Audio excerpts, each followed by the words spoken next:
ایک صحابی ہیں ابو محجن ثقفی رضی اللہ تعالیٰ عنہ، یہ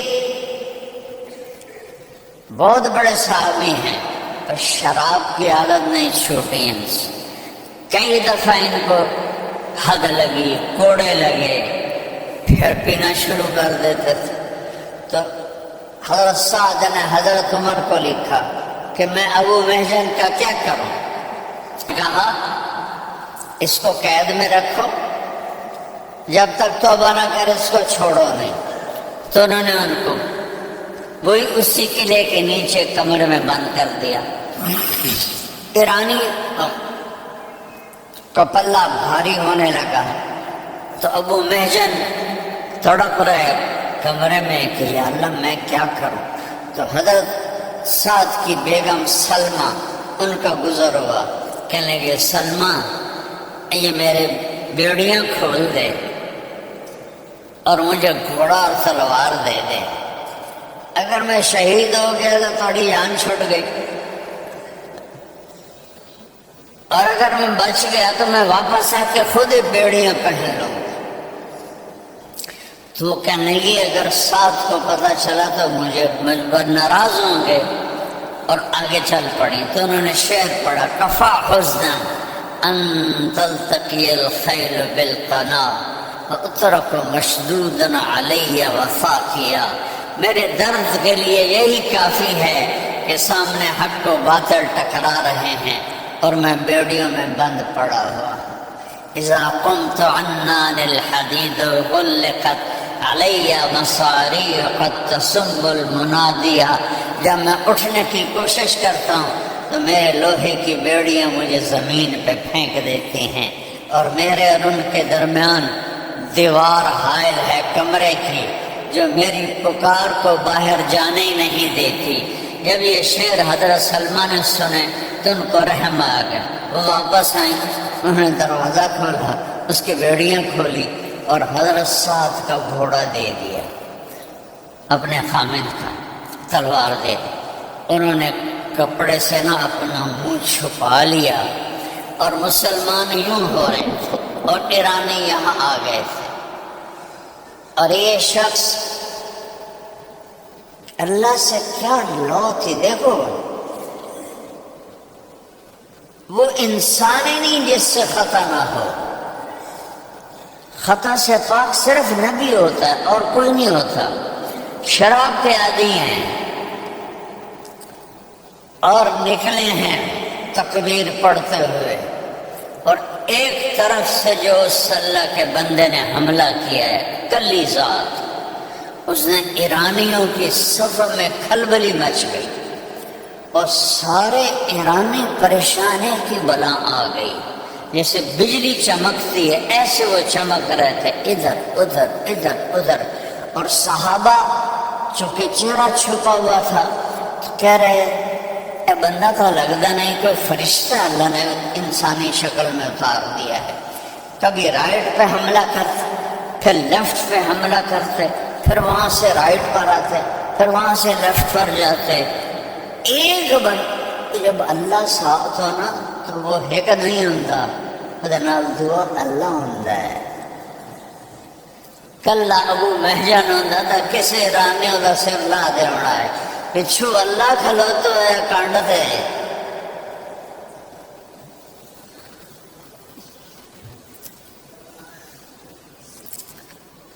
تو وہ اس قدر کھلبلی مچی کہ ایرانی پیچھے ہٹنا شروع ہو گئے۔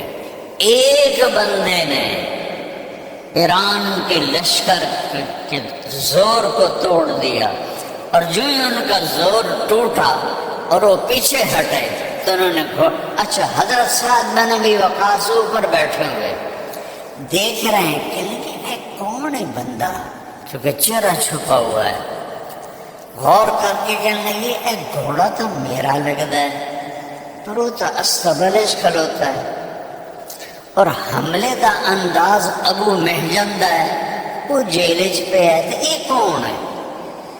تو پریشان ہو کر دیکھ رہے ہیں کہ الجولت جولت فرس، گھوڑے کی جو چھلانگ ہے وہ میرے گھوڑے جیسی ہے، والسولت سولت ابی محجن، اور حملے کا انداز ابو محجن کا ہے، وہ قید میں ہے، گھوڑا میرا استبل میں ہے۔ یہ کیا بلا ہے جس نے پورے ایران کے لشکر 1,20,000 میں ایک بندہ گھما دے گئے؟ یہ اللہ کے بغیر ہو سکتا ہے؟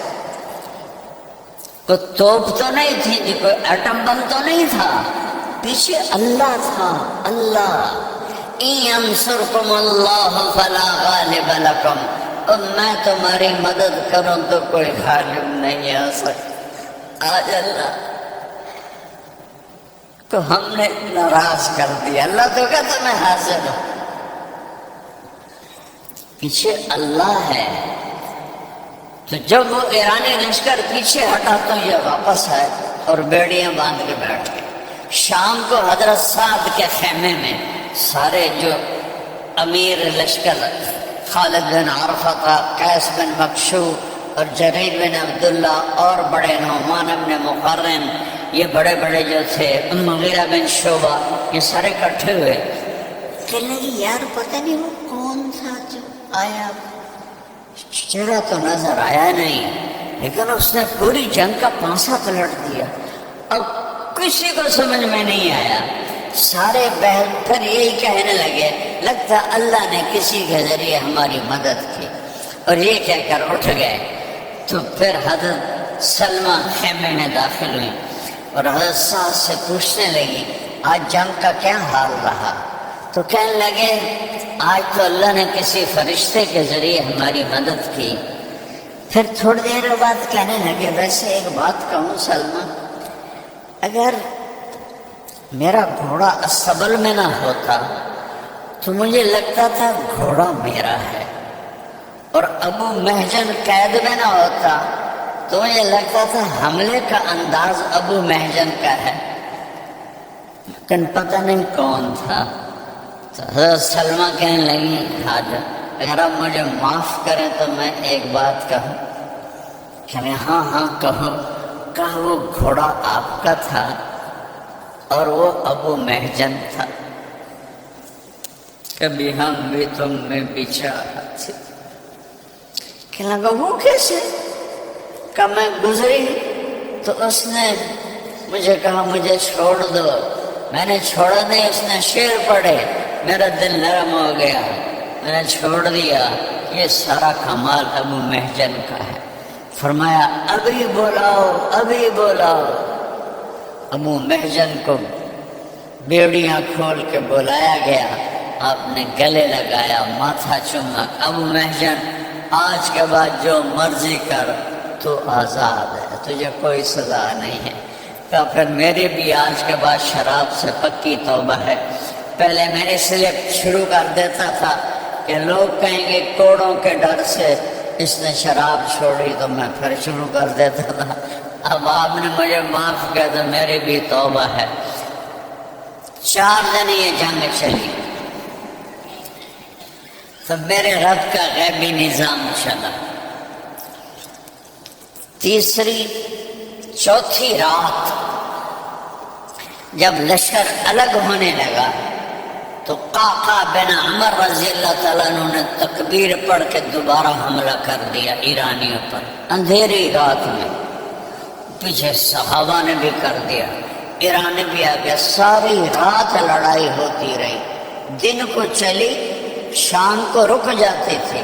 قعقاع بن عمر کی تکبیر پر صحابہ کو جوش آیا، انہوں نے دوبارہ حملہ کر دی۔ بھوکے پیاسے سارے دن، نہیں کہ کوئی ٹھوٹ ٹھا کر دے پہن۔ 20 کلو کی تلواریں ہیں، ایک من کی تلواریں ہیں، اور اوپر لوہے کے لباس ہیں، جسے سارا دن لڑے، شام کو واپس ہونے لگے، پھر ایمان نے اٹھایا اور ٹکرا گئے۔ صبح تک جنگ جاری رہی۔ پھر صبح کے وقت خوفناک آندھی چلی صحابہ کی طرف سے ایرانی لشکر پر، صحابہ میں کوئی اثر نہیں ہو رہا۔ تو کبھی اللہ کے یاری تو لگاؤ، پھر دیکھو کیسے آتا ہے۔ ہوا چلی، آندھی، اور وہ آندھی صحابہ کو کچھ بھی نہیں کہہ رہی، اور ایرانیوں کے خیمے اکھڑ رہے ہیں اور مٹی اور گرد و غبار، اور رستم کا جو تخت تھا نا اس کا خیمہ بھی اڑ گیا اور تخت بھی الٹ گیا۔ تو رستم نے اس کی فال لی کہ کم خراب ہو گیا، اس نے دوڑ لگائی اور دریا کی طرف بھاگا۔ فرات، دریا فرات کے کنارے جنگ تھی۔ تو ایک صحابی ہیں ہلال بن علقمہ تمیمی رضی اللہ تعالیٰ عنہ، نوجوان، انہوں نے دیکھا کہ کوئی بڑے لش پش والا کوئی آدمی بھاگا جا رہا ہے۔ انہوں کا کوئی اہم آدمی لگتا ہے، ان کو نہیں پتا یہ رستم ہے۔ انہوں نے پیچھے دوڑ لاتے، رستم نے پیچھے دیکھا تو انہیں تیر مارا۔ چونکہ وہ بھاگ رہا تھا، تیر یہاں کہیں لگنے کے پیر پہ لگا، پیر پہ لگا تو انہوں نے آگے چھلانگ لگائی اور جا کر اس کا گربان پکڑا، ٹک، تلوار، او سر ادھر گیا، وہ ادھر گیا۔ جب اس نے سر اٹھایا تو دیکھو یہ تو رستم ہے۔ کہا میں نے رستم کو مار دیا۔ یہ کہنا تھا تو ایرانیوں کی بھگدڑ شروع ہو گئی، کوئی دریا میں ڈوب کے مرے، کوئی بھاگ کے مرے، کوئی ادھر گئے، کوئی ادھر گئے۔ اسی طرح ینصرکم اللہ فلا غالب لکم، اگر میں تمہاری مدد کروں تم پہ کوئی غالب نہیں آ سکتا۔ آگے مدائن پھر کبھی اور سناؤ گے، چھوٹا سا سنا دیتا ہوں۔ دریا میں دجلہ میں خوفناک طوفان تھا اور عرب کے گھوڑے پانی کے عادی نہیں ہیں۔ حضرت سعد نے فرمایا میں نے دریا پار کرنا ہے، آج ہی کرنا ہے، لہذا سب تیاری کرو۔ کیا؟ سب کہو نستعین باللہ لا حول ولا قوت الا باللہ۔ یہ تیاری ہو رہی ہے۔ اور پہل کون کرے گا؟ تو عاصم بن عمر تمیمی، وہ جو لے کر آئے تھے ٹوکرا، انہوں نے کہا میں تیار ہوں۔ کہ ان کے ساتھ 600 آدمی تیار ہو جاؤ۔ 600 ساتھ کھڑے ہو گئے۔ جو دریا کے کنارے پہنچے تو حضرت عاصم بن عمر نے کہا 60 آدمی پہل کرو، 60 آدمی پہلے اندر جاؤ۔ کون تیار ہے؟ تو حجر بن عدی رضی اللہ عنہ پہلے کھڑے کہ میں تیار ہوں۔ ان کے ساتھ 60 اور ہو گئے۔ تو حجر بن عدی آگے اور 60 پیچھے۔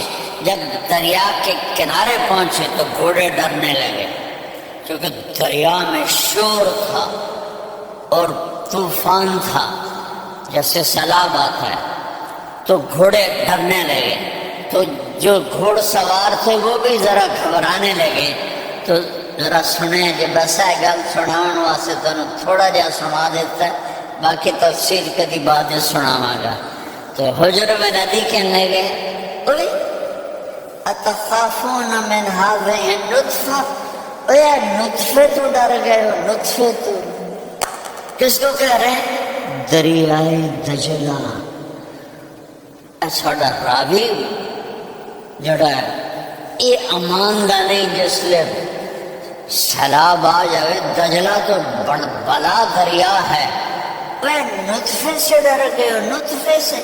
اتخافون من هذه النطفہ، اس نطفے تو ڈر گئے ہو۔ ما کان لنفس ان تموت الا باذن اللہ کتاب مؤجلہ۔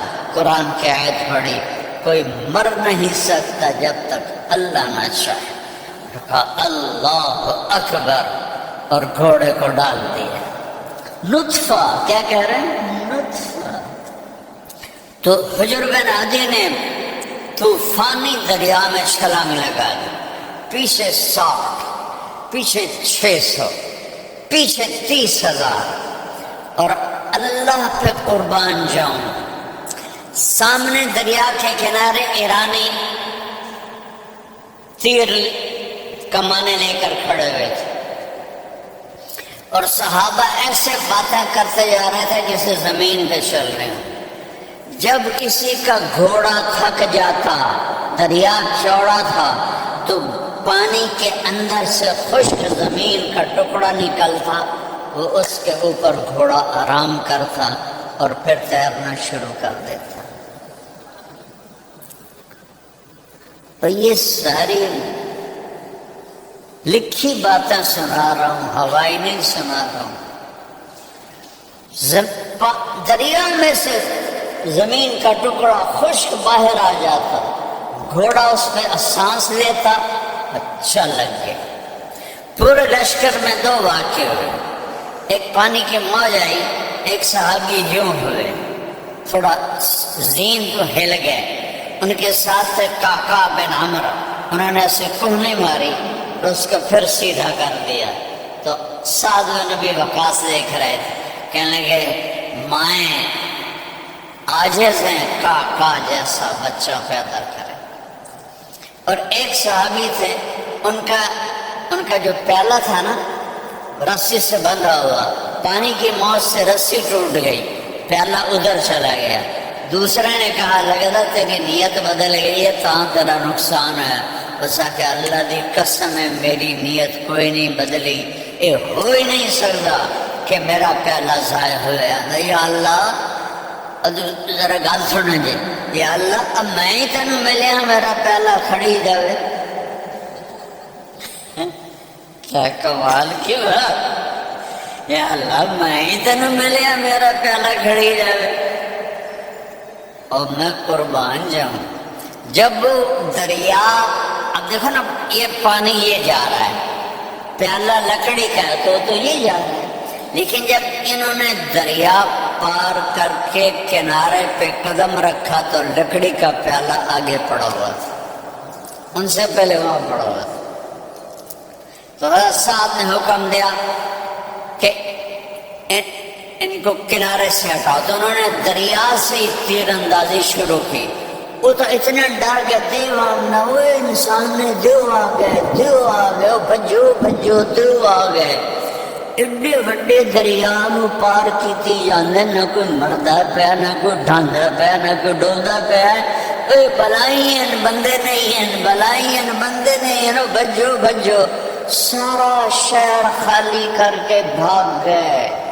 جب حضرت سعد کا لشکر داخل ہوا، پورا میدان خالی پڑا تھا اور نوشیروان کا سفید محل خالی خزانوں سے بھرا ہوا، اور وہ سب خزانے میرے رب نے صحابہ کے قدموں میں ڈال دیے۔ لو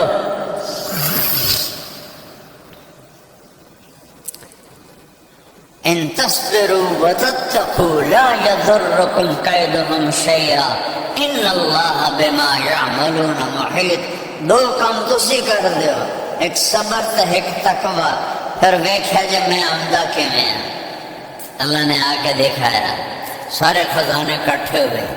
ایک جگہ ایک ہرن ایسے پاؤں پر، ہرن کا بت بنا ہوا تھا، ہاتھ اس نے ایسے کیا ہوا تھا، اگلا ہاتھ ایسے۔ تو حضرت سعد رضی اللہ عنہ فرمانے لگے یہ جو ایسے ہاتھ کر رہا ہے مجھے لگتا ہے کوئی اشارہ ہے۔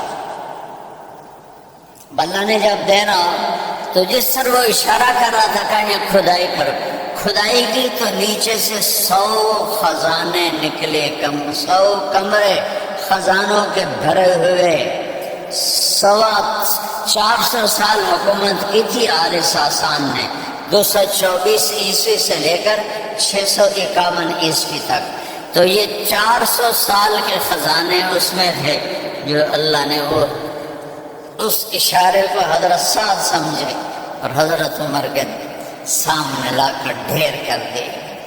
اور جب آپ ہمارے نبی جب تشریف لے جا رہے تھے اور سراقہ ہجرت میں، اور سراقہ بن مالک نے پیچھا کیا 2-3 دفعہ اور پھر آخر توبہ کی، تو آپ نے کہا سراقہ آج تو میں نے نہ پڑھنے پیچھے، وہ کیا دن ہوگا جب تجھے ایران کے بادشاہ کے کنگن پہنائے جائیں گے، اور خود مکے والوں سے نکل کے جان بچائے جا رہے ہیں، اور دنیا کے سپر پاور کے بادشاہ کے کنگن کی بشارت ایک بدو کو دے رہے ہیں۔ اور جب وہ خزانے آئے تو حضرت عمر نے فرمایا کسریٰ کے کنگن دیکھو، کسرا کے کنگن نکالے گئے کہ سراقہ کو بلاؤ، وہ بیمار تھے، 2 آدمی کے سہارے سے آئے، ان کو بلایا اور کہا سراقہ مجھے ابوبکر صدیق بتا کر گئے تھے کہ اللہ کے نبی نے تجھے، چونکہ اس وقت صدیق ساتھ تھے، عمر ساتھ نہیں تھے، کہ تجھے کسرا کے کنگن پہنائے جائیں گے۔ حضرت عمر نے خود پہنایا کہ یہ آج میرے نبی کی بات سچی ہوگی۔ پھر عمر چونکہ سراقہ کا قد لمبا تھا کہ وہ کسرا کا لباس بھی لاؤ، وہ لباس لائے، وہ سراقہ کو پہنایا اور کہا وہ ساڈا بادشاہ ہے۔ مسجد میں ادھر پھر آیا کہ یہ وہ خزانے ہیں جب لوگوں نے اللہ کی نافرمانی کی تو اللہ نے دوسری قوموں کو مالک کذالک وأورثناها قوما آخرین فما بقت علیہم السماء والارض وما كانوا منظرین۔ توبہ کرو میرے علاقے کے لوگوں، تمہارے ساتھ میں جتنی ہمدردی سے بات کر سکتا ہوں اور کہیں نہیں کر سکتا ہوں، میری رگیں ہیں یہاں، 500 سال سے میرے آباء و اجداد کی قبریں ہیں یہاں، تو لمبے پہ میرے خاندان نے کئی سو سال حکومت کی ہے، اور جتنی ہمدردی میرے دل میں تمہاری ہو سکتی ہے کسی اور کی نہیں ہو سکتی۔ توبہ کرو۔ جوان سارے نوجوان بیٹھے ہو، بہت تھوڑے سفید داڑیاں والے ہیں، توبہ کرو اور اللہ کی بارگاہ میں جھکو، کبیرہ گناہوں سے توبہ کرو، نماز کو زندہ کرو، قرآن سیکھو، جھوٹ نہ بولو، زنا نہ کرو، شراب نہ پیو، دھوکہ نہ دو، فراڈ نہ کرو، ماں باپ کو دکھ نہ دو، پڑوسی کو دکھ نہ دو، کسی پر زیادتی نہ کرو، کسی کے ساتھ 2 نمبری نہ کرو، کاروبار میں ملاوٹ نہ کرو، کھوٹ نہ کرو، سچائی سے چلو۔ 10-15 چیزیں ہیں، یہ کر لو، دنیا بھی تمہاری، جنت بھی تمہاری۔ تو سارے نیت کرتے ہو بچے نوجوان، تو میرے ساتھ کہو یا اللہ میری توبہ، پھر زور سے کہو یا اللہ میری توبہ، پھر ایک دفعہ اور زور سے کہو یا اللہ میری توبہ۔ اب اگر آپ نے دل سے کہی ہے تو اللہ نے سب معاف کر دیے ہیں، اور پھر گھبرانے کی بات نہیں۔ اگر کبھی گناہ پھر ہو جائے تو کوئی ڈرن کی گل کوئی نہیں، پھر آ جائے اللہ میری توبہ، اللہ کہے گا چل جا معاف کی۔ ہاں کہ جتنی دفعہ آؤ گے میں معاف کر دوں، جب بھی آؤ گے میں معاف کر دوں، جس عمر میں آؤ گے میں معاف کر دوں۔ کوئی بڑھاپے جوانی کی قید کوئی نہیں، بڑھاپے میں معافی مانگو، جوانی میں مانگو، صحت میں مانگو، بیماری میں مانگو، اللہ کہتا ایک باری معافی مانگو میں معاف کر دیں گا۔ تو اس لیے توبہ بہترین عمل ہے، اللہ کو راضی کرنا سب سے آسان کام ہے کہ وہ 1 سیکنڈ میں راضی ہو جاتا ہے۔ پھر کبھی کوئی گڑبڑ ہو جائے، پھر کوئی اللہ میری توبہ، اللہ کہے گا چل جا، پھر معاف کر دیتا ہے۔ میرے نبی نے فرمایا جو دن میں 100 دفعہ توبہ توڑے، 100 دفعہ مثال دی، اور ہر دفعہ توبہ کر لے تو اللہ ہر دفعہ خوشی سے معاف کر دیتا۔ اپنا پتر 3-4 باری ہیڈ ہوتے ہوئے نا تو بندہ 2-4 لاکھ کرو، 1 دفعہ نکل جا میرے گھر۔ اور میرا نبی کہہ رہا وہ دن میں 100 دفعہ تم توبہ توڑو اور 100 دفعہ آ کے کہہ دو یا اللہ معافی، تو اللہ اتنی ہی خوشی سے معاف کرتا ہے جتنا پہلی دفعہ معاف کیا۔ اب بتاؤ کیسا اللہ ہے میرا آپ، کیسا کریم اللہ ہے، اور اللہ کو اپنے بندے کی توبہ سے بے حد خوشی ہوتی۔ نیت کر دو نا سارے بھائی،